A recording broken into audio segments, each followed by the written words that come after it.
আসসালামু আলাইকুম রহমতুল্লাহ। আশা করি সবাই ভালো আছেন। তো আজকে আমরা খুবই ইম্পর্ট্যান্ট একটা বিষয় নিয়ে জানবো, সেটা হচ্ছে মৌলিক এবং সহমৌলিক সংখ্যা এবং এগুলো কী করে আমরা বের করতে পারি। তো আসলে একেবারে ডিটেলস আমরা এটা নিয়ে শিখব এবং আমরা জানি যে এখান থেকে প্রায় বিসিএসে একটা করে এমসিকিউ এসেই যায় যে নিচের কোনটি মৌলিক সংখ্যা বা নিচের কোনটি মৌলিক সংখ্যা না, বা এত থেকে এত এর ভিতরে কয়টি মৌলিক সংখ্যা থাকে, এত থেকে এত এর ভিতরে কয়টি মৌলিক সংখ্যা থাকে, বা সর্বনিম্ন সব থেকে ছোটো বা ক্ষুদ্রতম মৌলিক সংখ্যা কত, জোড় মৌলিক সংখ্যা কত, এই কথাগুলো আমরা প্রায় ফেস করি। তো আমরা আজকে একেবারে ডিটেলস জানবো আসলে জিনিসগুলো কী। প্রথমে আসি, আমরা স্বাভাবিক সংখ্যার কথা জানি, তাই না? যে স্বাভাবিক সংখ্যাকে আমরা তিন ভাগে ভাগ করি, একটা হচ্ছে মৌলিক সংখ্যা, একটা হচ্ছে যৌগিক সংখ্যা, আর একটা হচ্ছে এক। ঠিক আছে, আমরা আগেই বলেছি, পূর্ববর্তী প্রায় অনেকগুলো ভিডিওতে দেখেছি যে আমাদের যে স্বাভাবিক সংখ্যা বা ধনাত্মক পূর্ণ সংখ্যা, এটাকে আমরা তিন ভাগে ভাগ করি। একটা হচ্ছে আমাদের এক, একটা মৌলিক সংখ্যা বা যেটাকে আমরা ইংরেজিতে বলি প্রাইম নাম্বার, একটা হচ্ছে যৌগিক সংখ্যা। এখন এক তো একই, এক নিয়ে তো আর বিশেষ কিছু বলার নেই। মৌলিক সংখ্যা কি? মৌলিক সংখ্যা হচ্ছে যে সকল সংখ্যা একের থেকে বড়, প্রথম শর্ত। দ্বিতীয় কথা, যে সকল সংখ্যার এক ছাড়া অন্য কোনো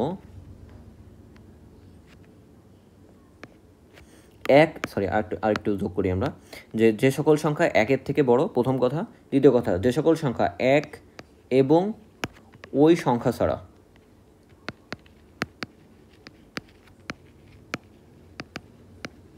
এক এবং ওই সংখ্যা ছাড়া অন্য কোনো সংখ্যা দ্বারা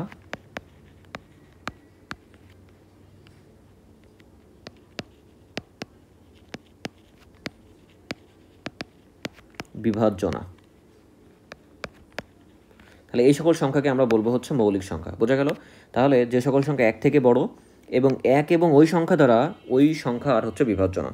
তার মানে কোনো একটা সংখ্যার যদি গুণনীয়ক করেন আমরা, এই গুণনীয়ক সবসময় যদি দুইটা থাকে, দুইটা গুণনীয়ক কী কী? একটা গুণনীয়ক এক, আর একটা হচ্ছে ওই সংখ্যা। তাহলে এইভাবে আমরা বলতে পারি যে সংখ্যার সাধারণ গুণনীয়ক শুধুমাত্র দুইটি, এক এবং ওই সংখ্যা নিজে, সেই সকল সংখ্যাকে আমরা বলবো হচ্ছে মৌলিক সংখ্যা। ফর এক্সাম্পল, আমরা যদি দুইয়ের কথা বলি, দুইয়ের গুণনীয়কগুলো কী কী? দুইয়ের গুণনীয়ক কি? একটা হচ্ছে এক, একটা হচ্ছে দুই। তার মানে কি এক আর দুই ছাড়া অন্য কোনো গুণনীয়ক নেই। বা আমরা এভাবে বলতে পারি যে এক আর দুই ছাড়া অন্য কোনো সংখ্যা দ্বারা এটা বিভাজ্য না। তার মানে এক এক এবং ওই সংখ্যার নিজে, মানে নিজে মানে কি দুই, এই দুটো ছাড়া বিভাজ্য না। তাহলে কি দুই একটা মৌলিক সংখ্যা। এখন দুই সম্পর্কে একটা ইন্টারেস্টিং তথ্য জেনে রাখুন, দুই হচ্ছে ক্ষুদ্রতম মৌলিক সংখ্যা।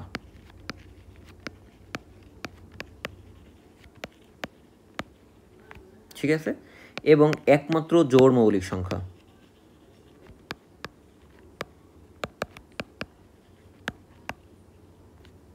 এটি একটু মনে রাখবেন, যেটা হচ্ছে ক্ষুদ্রতম মৌলিক সংখ্যা এবং একমাত্র জোড় মৌলিক সংখ্যা। এখন মাথায় কি এটা আসছে যে সব থেকে বড় মৌলিক সংখ্যা কত?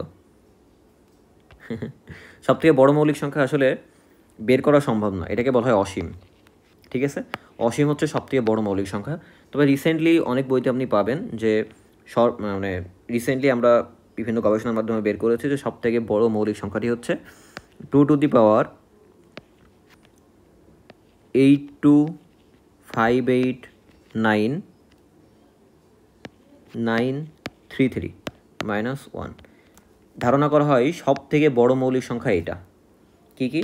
2^8258933 -1। এই যে সংখ্যাটা সব থেকে বড় মৌলিক সংখ্যা, এইটাতে আমাদের অঙ্ক সংখ্যা কত? অঙ্ক হচ্ছে 2, 48, 62, 048। এতটি সংখ্যক অঙ্ক আছে, একটু মনে রাখতে পারেন কেমন এমসিকিউ এর জন্য, যে আমাদের সব থেকে বড় মৌলিক সংখ্যা এখন পর্যন্ত আবিষ্কৃত হচ্ছে 2^8258933 -1, যেখানে মোট অঙ্ক আছে হচ্ছে 2486208। মনে থাকবে?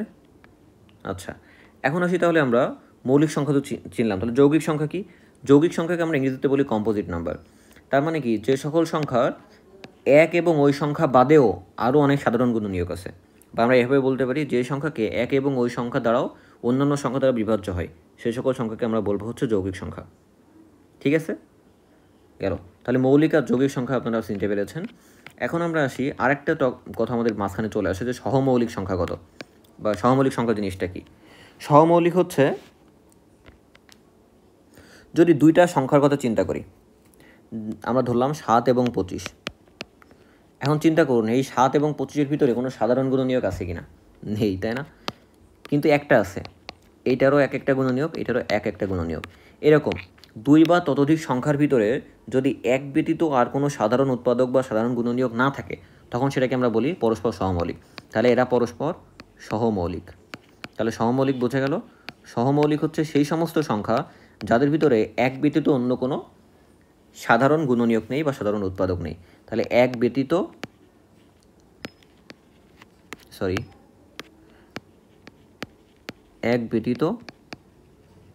কোনো সাধারণ উৎপাদক নেই। তাহলে যে সকল এক বা একাধিক সংখ্যার ভিতরে এক ব্যতীত কোনো সাধারণ উৎপাদক নেই তাদেরকে আমরা বলবো পরস্পরের সহমৌলিক। তাহলে আমি আশা করছি যে আপনারা সহমৌলিক সংখ্যা কী, মৌলিক সংখ্যা কী, যৌগিক সংখ্যা কী, এই বিষয়গুলো আপনারা বুঝতে পেরেছেন। এখন কথা হচ্ছে কোন সংখ্যার ভিতরে কতটি মৌলিক সংখ্যা আছে, এটা আমাদের বিসিএসে প্রায় প্রশ্ন করে এবং এগুলো আমাদেরকে একটু মনে রাখতে হবে। কেমন?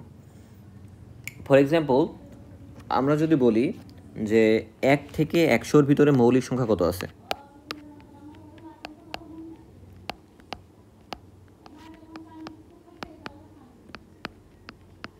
আমরা যদি 1 থেকে 100-র ভিতরে চিন্তা করি কয়টা মৌলিক সংখ্যা আছে, এটা আসলে নির্দিষ্ট, তাই না?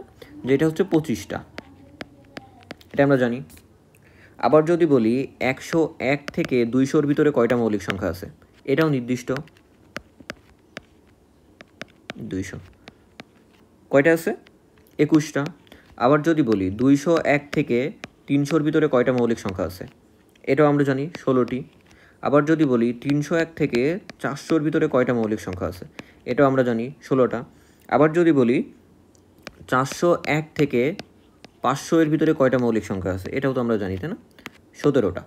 তাহলে এইভাবে আমাদের 1 থেকে 100-এর ভিতরে 25টা, 101 থেকে 200-র ভিতরে 21টা, 201 থেকে 300-র ভিতরে 16টা, 301 থেকে 400-র ভিতরে 16টা এবং 401 থেকে 500-র ভিতরে আছে হচ্ছে মোট 17টা। তাহলে এতগুলো মৌলিক সংখ্যা আছে। এখন যদি আপনাকে প্রশ্ন করা হয় যে 501 থেকে 1000-এর ভিতরে কয়টি মৌলিক সংখ্যা আছে, আপনি কি বলবেন? এটাও নির্দিষ্ট, তাই না? তাহলে 501 থেকে 1000-এর ভিতরে মৌলিক সংখ্যা আছে মোট হচ্ছে 73টি। আবার এইভাবে প্রশ্ন আসতে পারে যে 1 থেকে 500-এর ভিতরে মোট মৌলিক সংখ্যা কত আছে। খেয়াল করে দেখুন, 1 থেকে 500-এর ভিতরে 25 + 21 + 16 + 16 + 17 যদি করি তাহলে দাঁড়াবে আমাদের 95টি। মুখস্থ, তাহলে আমরা 95টি বলবো আনসার। আবার যদি বলে 1 থেকে 1000-এর ভিতরে টোটাল কতটি মৌলিক সংখ্যা আছে, তখন আমরা কী করবো, 73 আর 95 যোগ করে দেবো, তাহলে কত হবে, 168টি। বোঝা গেল? তাহলে প্রশ্ন অনেকভাবে আসতে পারে। একটা প্রশ্ন করতে পারে যে 1 থেকে 100-এর ভিতরে কতটি মৌলিক সংখ্যা আছে, 25টি, মুখস্থ। 101 থেকে 200-এর ভিতরে 21টি, 201 থেকে 300-এর ভিতরে 16টি, 301 থেকে 400-এর ভিতরে 16টি, 401 থেকে 500-এর ভিতরে 17টি, 501 থেকে 1000-এর ভিতরে 73টি, 1 থেকে 500-এর ভিতরে 95টি, 501 থেকে 1000-এর ভিতরে 73টি, 1 থেকে 1000-এর ভিতরে 168টি। এই সংখ্যাগুলো আমাদেরকে একটু মনে রাখতে হবে, ঠিক আছে? এখন কথা হচ্ছে আমরা কি করে বুঝবো যে কোনটা মৌলিক সংখ্যা।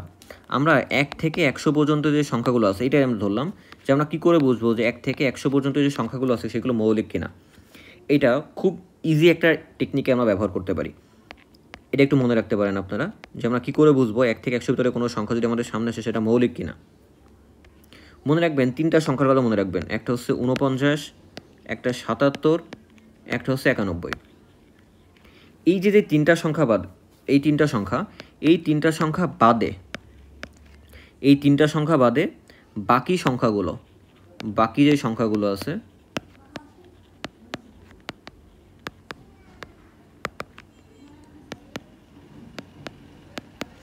এরা যদি 2, 3 ও 5 দ্বারা ভাগ করা না যায়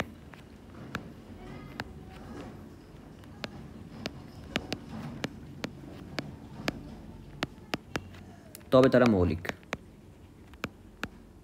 এটা একটা শর্টকাট টেকনিক। কেমন? যে আমরা কী করব, আমরা এই 3টা সংখ্যার কথা মনে রাখবো যে 49, 77, 91।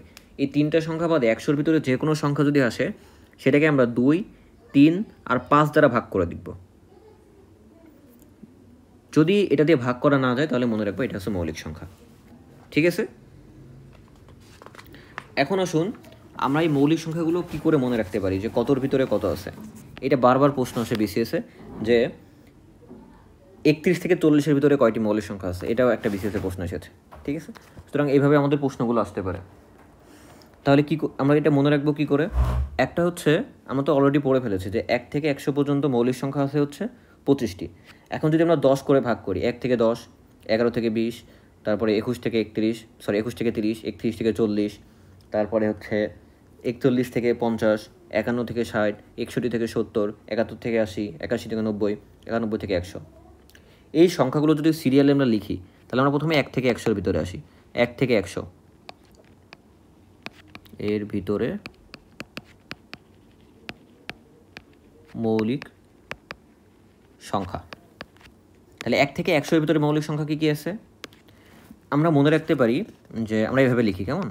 যে 1 থেকে 10 এর ভিতরে কয়টা আছে, তারপরে 11 থেকে 20, 21 থেকে 30, 31 থেকে 40, আমরা লিখতে পারি 41 থেকে 50, তারপরে 51 থেকে 60, 61 থেকে 70, 71 থেকে 80, 81 থেকে 90, 91 থেকে 100।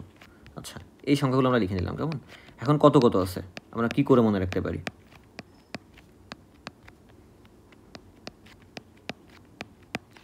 কি করে মনে রাখা যায়? খুব ইজি। আমরা কি করে মনে রাখবো? 4 4 2 2 3 2 2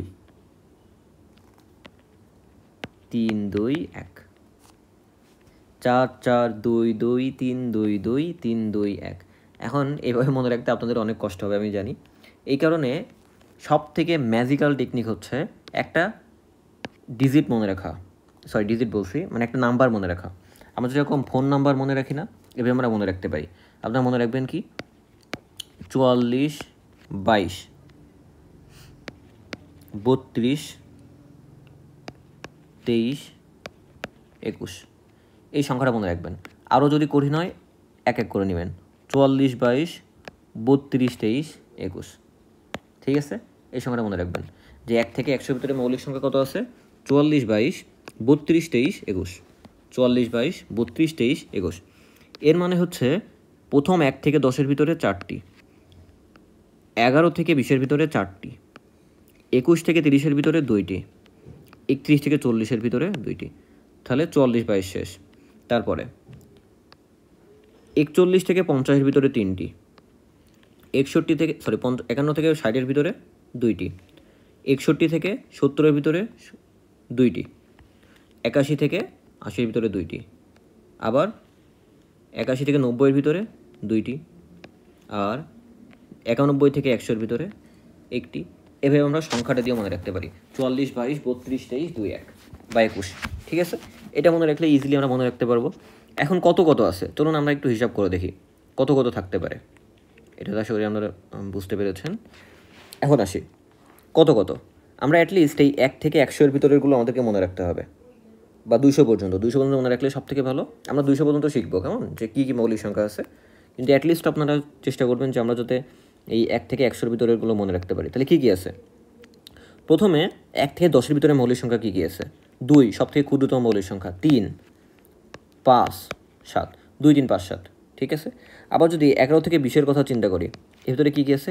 11 নিজেই একটা, 13 আছে, 17 একটা আছে, আর একটা হচ্ছে 19।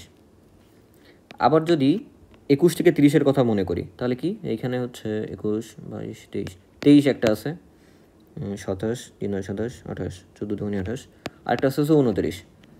তারপরে 31 থেকে 40-এর ভিতরে কী কী আছে? 31 নিচে একটা, আর একটা হচ্ছে 37। তারপর হচ্ছে 41 থেকে 50, 41 থেকে 50 কী কী আছে?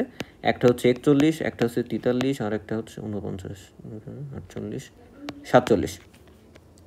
তারপরে 51 থেকে 60, 51 থেকে 60 কী কী আছে? 2টা, একটা হচ্ছে 53, আর একটা হচ্ছে 59। আবার যদি 61 থেকে 70-এর কথা চিন্তা করি, তাহলে 61 67। আবার যদি আমরা 71 থেকে 80-র কথা চিন্তা করি, তাহলে 3টা আছে, কি কি? একটা হচ্ছে 71, একটা হচ্ছে 73, আর একটা হচ্ছে 79। আর 81 থেকে 90-এর কথা যদি চিন্তা করি, দুইটা থাকে, একটা হচ্ছে 83 আর একটা হচ্ছে 89। আবার যদি 91 থেকে 100-এর কথা চিন্তা করি, একটা আছে, সেটা হচ্ছে 97। তাহলে এই সংখ্যাগুলো আমাদেরকে একটু মনে রাখতে হবে, ঠিক আছে?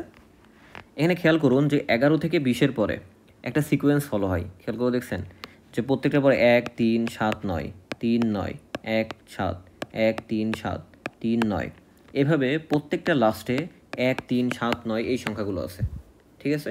তার মানে এই 1 3 7 9 কোনো সমস্যা আছে, তাই তো? 1 3 7 9 যদি থাকে, সেগুলোর ক্ষেত্রে আমরা একটু মাথা ঘামাতে হবে যে এগুলো মৌলিক সংখ্যা কিনা। তাহলে এটা ছিল 1 থেকে 100-এর ভিতরে কতগুলো মৌলিক সংখ্যা। এখন যদি আপনাকে প্রশ্ন করে যে 101 থেকে 200-এর ভিতরে কতগুলো মৌলিক সংখ্যা আছে এবং সেগুলো কী কী, এটাও আসলে আমরা মনে রাখতে পারি। কী করে? এটাও একটা নাম্বার দিয়ে আমরা মনে রাখতে পারি। প্রথমে আমরা সিরিয়াল লিখে নিই, কেমন?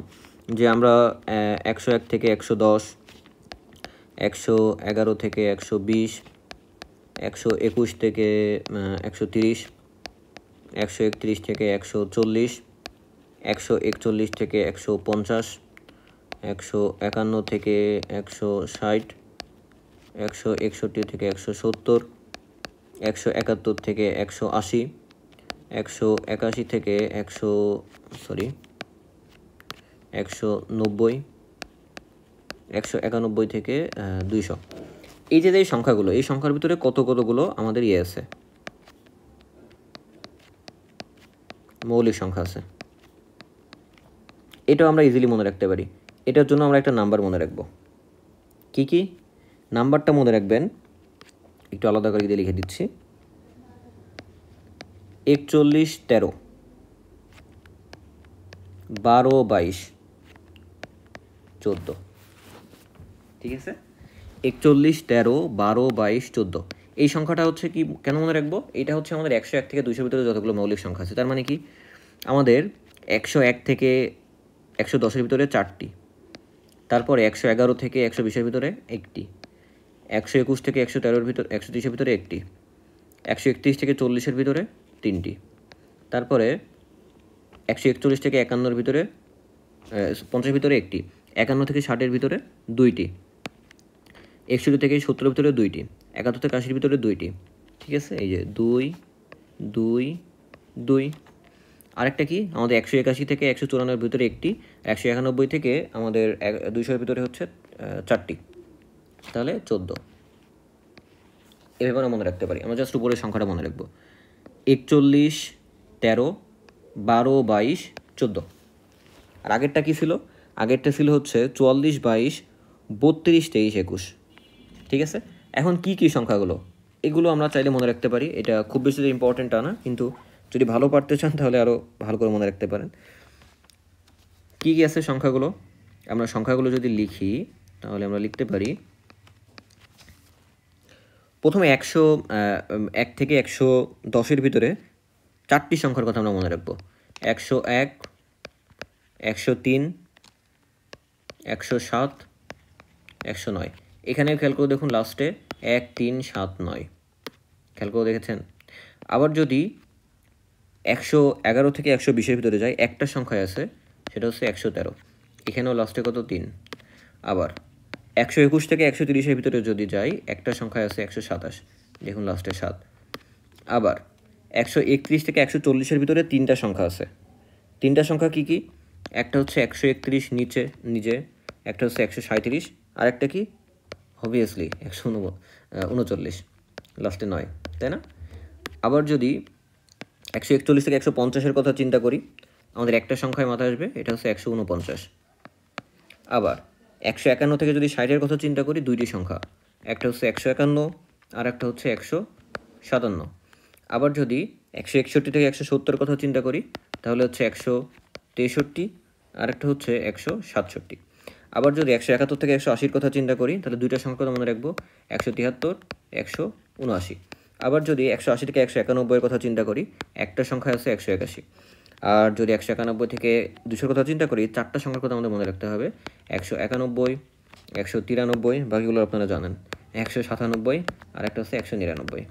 মানে 1 3 7 9, এই 1 3 7 9 যার পিছে আছে সেই মনে করেন কোন একটা ঘাপলা আছে তার ভিতরে, ঠিক আছে? তাহলে এইগুলো ছিল হচ্ছে আমাদের 101 থেকে 200-এর ভিতরে যতগুলো হচ্ছে মৌলিক সংখ্যা ছিল। এখন আসি, আমরা আরেকটা জিনিসও শিখেছি যে আমাদের 201 থেকে 300 ভিতরে 16টি, 301 থেকে 400 ভিতরে 16টি, 401 থেকে 500 ভিতরে 17টি, এইভাবে বাকি সংখ্যাগুলো আছে। এগুলো কি আমরা মনে রাখতে পারি? হ্যাঁ, অবশ্যই পারি। আপনারা চাইলে এগুলো মনে রাখতে পারেন। কী করে? দেখুন, আমরা যদি চিন্তা করি যে 201 থেকে 300-এর ভিতরে যে মৌলিক সংখ্যাগুলো আছে সেগুলো আমরা কি করে মনে রাখতে পারি? সেগুলো মনে রাখা যাবে। প্রত্যেকটা দশকে আমরা ভাগ করব 201 থেকে 210, 211 থেকে 220, 221 থেকে 230, 231 থেকে 40, তারপরে হচ্ছে 41 থেকে 50, 51 থেকে 60, 61 থেকে 70, 71 থেকে 80, 81 থেকে 90, 91 থেকে 300। এভাবে আমরা এখানেও আমরা দশক করে ভাগ করে 10 ভাগে ভাগ করে 10টা সংখ্যা মনে রাখতে পারি। এই 10টা সংখ্যা কী কী? এখানে 10টা সংখ্যা মনে রাখবেন হচ্ছে 013 গ্রামীণ ফোন নাম্বার, তাই না? 01321 গ্রামীণ ফোনের একটা নাম্বার মনে রাখবেন যে 01321, তারপরে কোয়াড্রিপল 222221। এটা হচ্ছে 201 থেকে 300-এর ভিতরে মৌলিক সংখ্যাগুলো মনে থাকবে। তার মানে কি? এর মানে হচ্ছে আমাদের 201 থেকে 210-এর ভিতরে কোনো মৌলিক সংখ্যা নেই। 211 থেকে 20-এর ভিতরে একটা মৌলিক সংখ্যা আছে। 221 থেকে 30-এর ভিতরে 3টা মৌলিক সংখ্যা আছে। 31 থেকে 40-এর ভিতরে 2টা মৌলিক সংখ্যা আছে। আর 41 থেকে 50-এর ভিতরে একটা মৌলিক সংখ্যা আছে। এটা মনে রাখতে পারবেন আশা করি। এইভাবে আবার যদি 301 থেকে 400-র কথা চিন্তা করি, এখানেও একটা ম্যাজিক নাম্বার আছে। ম্যাজিক নাম্বারটা চাইলে মনে রাখতে পারেন। সেটা কত? সেটা হচ্ছে 130, 222, 1221, সরি 12 হয়ে গেছে। এই সংখ্যাটা মনে রাখলে এই 10টা আপনারা মনে রাখতে পারেন। যদি 401 থেকে 500-এর ভিতরে বলি, এটাও চাইলে আপনারা মনে রাখতে পারেন। এটা কি করে? এটাও হচ্ছে 211, 321, 31, 12 এই সংখ্যাটা। তাহলে এই সংখ্যাগুলো যদি মনে রাখেন তাহলে সিরিয়ালি আপনারা মনে রাখতে পারবেন যে কয়টার ভিতরে কতটা মৌলিক সংখ্যা আছে। ঠিক আছে? তাহলে এইগুলো ছিল হচ্ছে আমাদের মৌলিক সংখ্যা সম্পর্কে যাবতীয় বিষয়াদি। তাহলে মৌলিক সংখ্যা কী আমরা শিখলাম, মানে কোন সংখ্যার ভিতরে কতগুলো মৌলিক সংখ্যা আছে সেটা আমরা শিখলাম, এবং সেগুলো আমরা কী করে বের করতে পারি সেটাও আমরা দেখলাম। আমরা কী করব? আমরা সেই সংখ্যা এবং অন্য সংখ্যা দিয়ে ভাগ করা যায় কিনা দেখব। যদি সেই সংখ্যার ওই সংখ্যা ব্যতীত অন্য কোনো সংখ্যা দিয়ে ভাগ করা না যায় তাহলে কি এটা একটা মৌলিক সংখ্যা। বা 1 থেকে 100-এর ভিতরে বের করার জন্য আমরা শর্টকাট নিয়ম কী বের করতে পারি? আমরা 49, 77, 91 এই তিনটা বাদে সবগুলোকে আমরা দেখব যে 2, 3 আর 5 দ্বারা ভাগ করা যায় কিনা। যদি 2, 3, 5 দ্বারা ভাগ করা না যায় তার মানে কি সেটা মৌলিক সংখ্যা। এখন চলুন বিসিএসে বারবার আসা কিছু প্রশ্ন আমরা দেখি। যেমন এই প্রশ্নটা এসেছে 30তম বিসিএসে, নিচের কোনটি মৌলিক সংখ্যা? এখন খেয়াল করে দেখুন, এই 91টা 1 আর 91 বাদে আর কী দিয়ে বিভাজ্য? যে কোনো একটা দিয়ে বিভাজ্য হইলেই, যে কোনো একটা সংখ্যা দিয়ে বিভাজ্য হলেই আমরা মনে করবো এটা হচ্ছে একটা মৌলিক সংখ্যা। আমরা কি বলেছিলাম? আমরা হচ্ছে কই গেল 2, 3, 5 এই তিনটা দিয়ে ট্রাই করব। ঠিক আছে? অ্যাটলিস্ট তাহলে আমরা 2, 3, 5 দিয়ে ট্রাই করি। এই 2, 3, 5 যে কোনো একটা দিয়ে বিভক্ত হইলেই মনে করবেন হচ্ছে এটা নিঃশেষে বিভাজ্য। ঠিক আছে? তাহলে 91কে আমরা যদি ভাগ করার চেষ্টা করি তাহলে 91 কি 2 দিয়ে ভাগ যায়? যায় না। 3 দিয়ে যায়? 3 দিয়ে যায় না। 5 দিয়ে যায়? যায় না। এখন কথা হচ্ছে এটা দিয়ে না গেলেও একটা কথা আপনাদেরকে বলে দিয়েছিলাম, এই 91 সংখ্যাটার ক্ষেত্রে এটা খাটবে না। মনে আছে? 77-এর ক্ষেত্রে এই সংখ্যাটা খাটবে না, 49-এর ক্ষেত্রে খাটবে না। তাহলে এই তিনটা সংখ্যা বাদে বাকিগুলোর ক্ষেত্রে কাটবে। তাহলে দেখুন আমরা 91 ক্ষেত্রে যে এটা খাটছে না, তাহলে অন্য কোনো সংখ্যা দিয়ে ভাগ যায় কিনা দেখব। তাহলে আমরা কী করলাম? আমরা 2 চেষ্টা করেছি, 3 চেষ্টা করেছি, 4 দিতে হবে না যেহেতু বিজোড় সংখ্যা, 5 দিয়ে চেষ্টা করলাম, হলো না। তারপরে 6 দিয়ে হবে না কারণ বিজোড় সংখ্যা। 7 দিয়ে চেষ্টা করি, 7 দিয়ে কি ভাগ যায়? চিন্তা করে দেখুন তো। পানি কই? 1 মিনিট।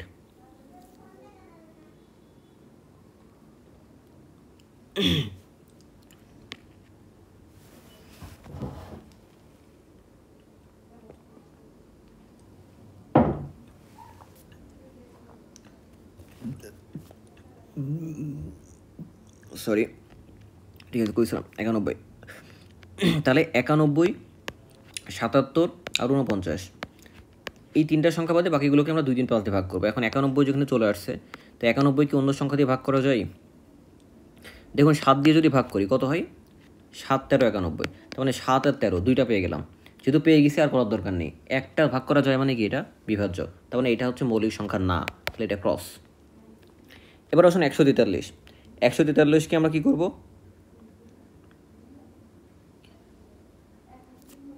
143কেও আমরা চেষ্টা করব কোনো সংখ্যা দিয়ে ভাগ করা যায় কিনা।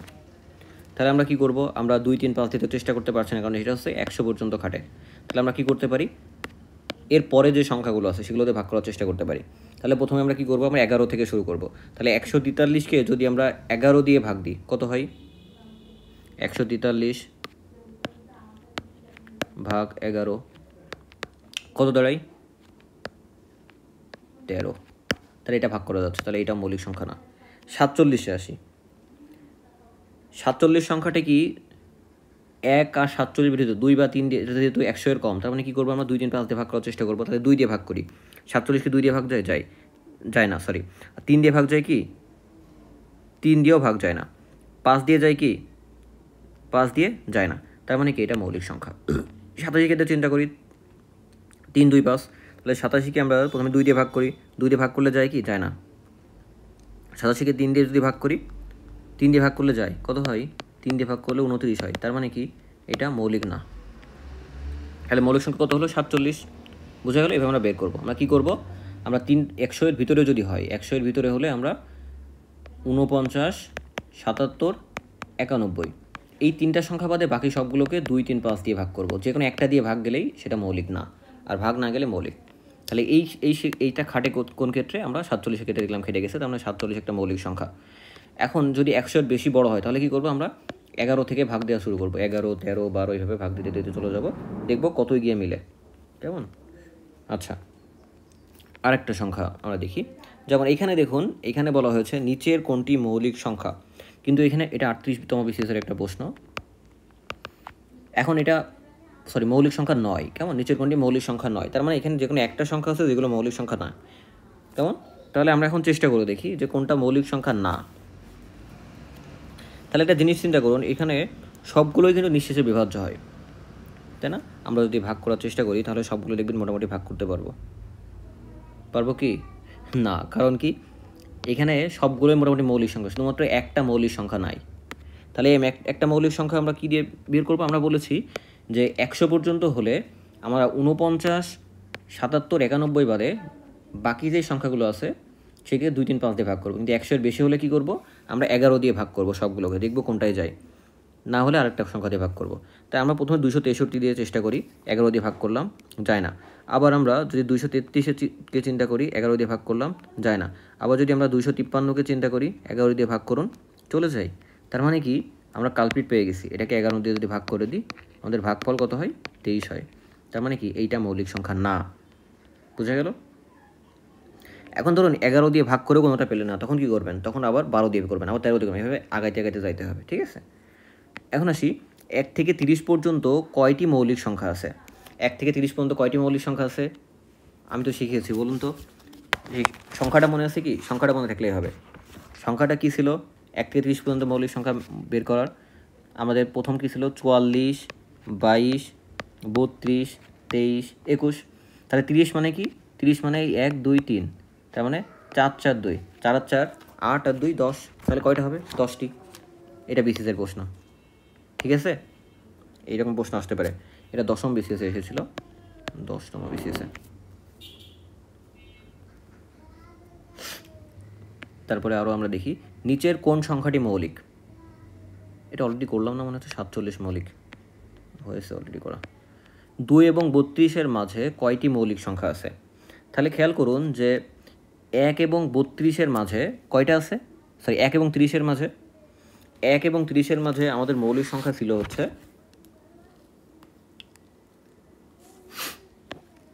1 এবং 30-এর মাঝে মৌলিক সংখ্যা ছিল হচ্ছে কত? 4, 4, 2, 2। তার মানে কি 4, 4, 2, 10টা 2 সহ। এবং 32 পর্যন্ত বলেছে। 32-এর ভিতরে আমরা জানি আবার 31 কি? 31 একটা মৌলিক সংখ্যা, আমরা আগেই দেখেছি। তার মানে কি এখানে 11টা আনসার। ঠিক আছে? 2 নিজে একটা, 32 কি মৌলিক সংখ্যা না? 32 মৌলিক সংখ্যা না, কিন্তু 31 একটা মৌলিক সংখ্যা। তার মানে কি আগের 10টা আর এই একটা, 11টা। ঠিক আছে? গেল। তাহলে এই ছিল মৌলিক সংখ্যা সম্পর্কে যাবতীয়। তাহলে বিভিন্নভাবে এখান থেকে প্রশ্ন আসতে পারে, আমি আশা করি কিছুটা হলে আপনাদের মাথায় ঢুকিয়ে দিতে পেরেছি। পরবর্তী ভিডিওতে আমরা কী নিয়ে কথা বলবো? আমরা কথা বলবো বিভাজ্যতা, ভাগফল, ভাগশেষ আর ভাজক নিয়ে।